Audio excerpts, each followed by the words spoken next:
So continuing with that idea of new enemies, we have the new enemies of the Islamic radical organizations, and you saw that in the national security strategy.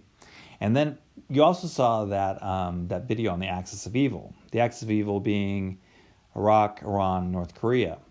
So along with these new enemies of Islamic radical organizations, and as you saw on that last slide where we talked about each state has a responsibility, there's this sort of newish enemy.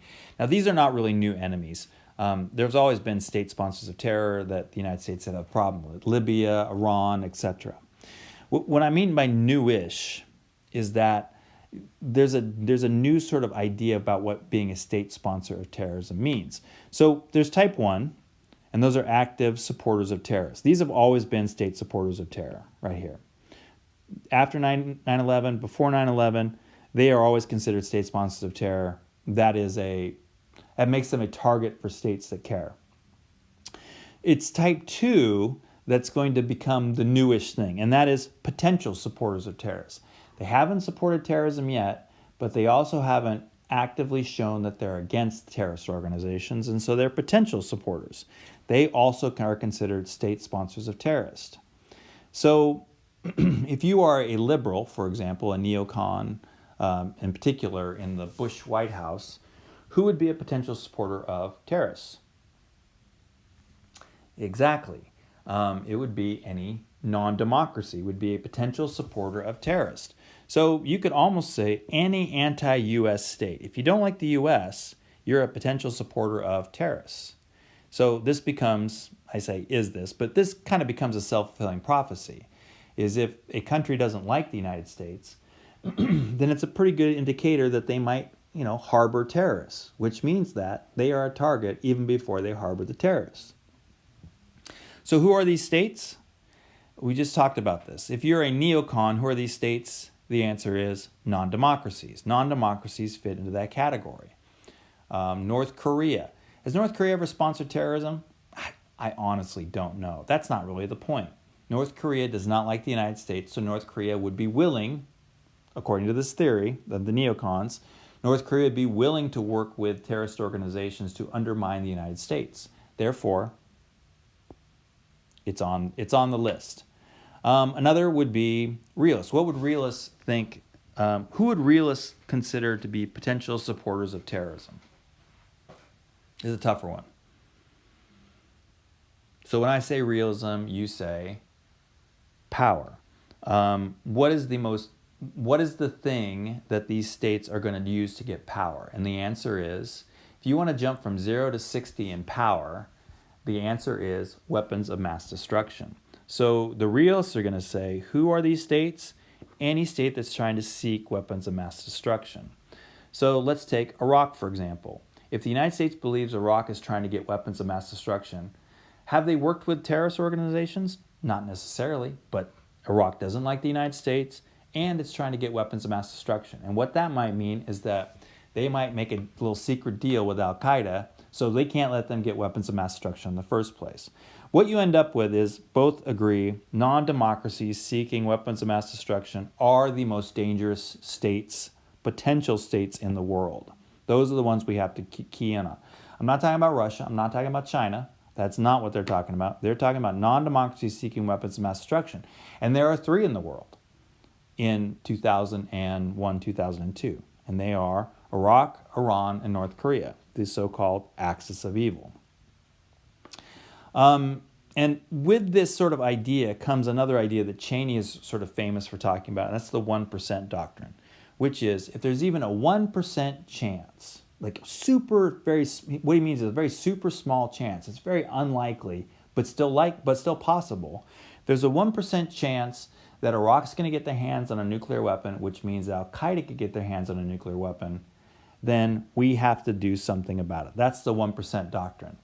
It's such a horrible, horrible catastrophe if this happens. Even though it's very unlikely, we still have to do something about it. That's the idea.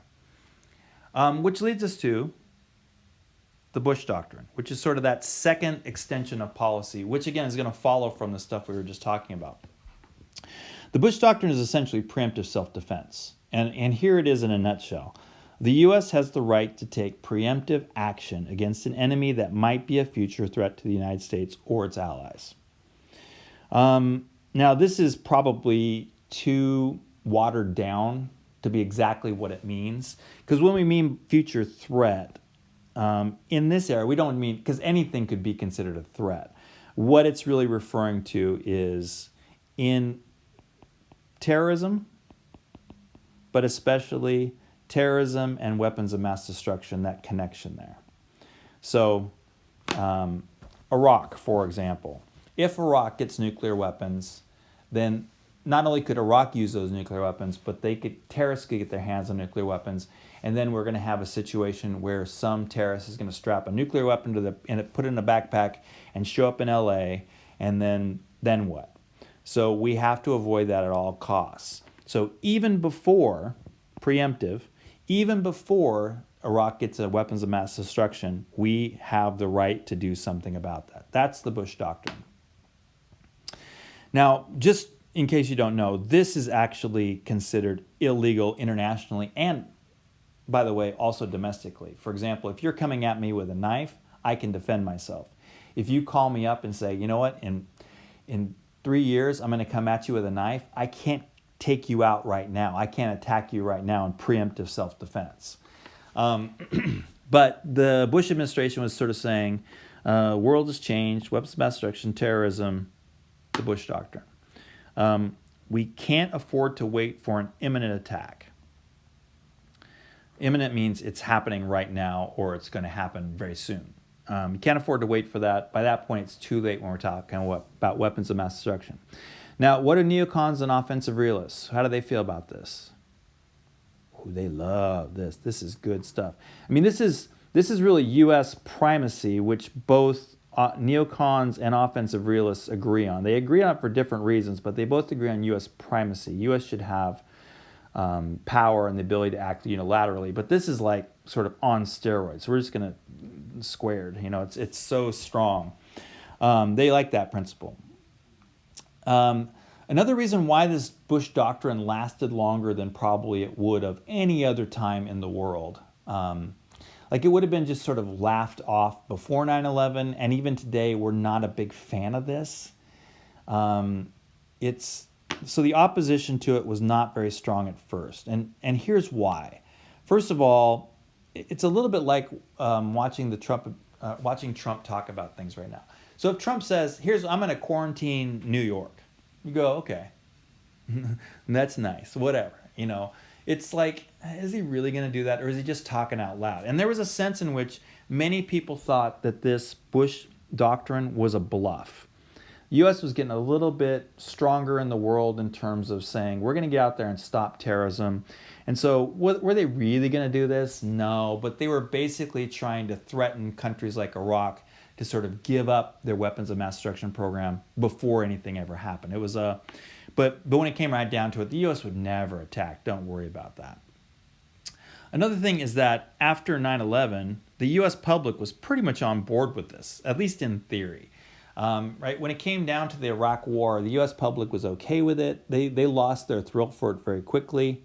But specifically after 9/11, if you ask the U.S. public, what should we do about protecting America? The U.S. public said pretty much anything we want to do. So at least at this point, the U.S. public was on board. They're not going to stay on board very long. The other thing is that 9/11 also generated a lot of sort of sympathy around the world with the United States. So other states were still sympathetic to the U.S. tragedy.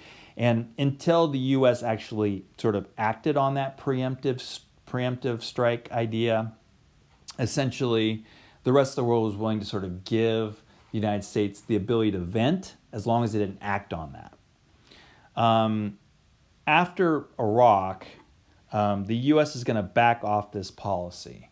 They actually do this policy in Iraq, and there's so much blowback from the public, from other states, that essentially the United States said, well, we didn't exactly mean it that way, we meant something else, blah, blah, blah.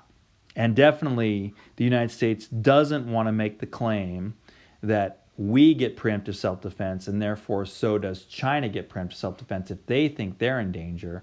That can really become problematic. So there was a real backing off of this after Iraq. All right, you're going to watch one more video. We're going to come back for one more slide, and then we'll be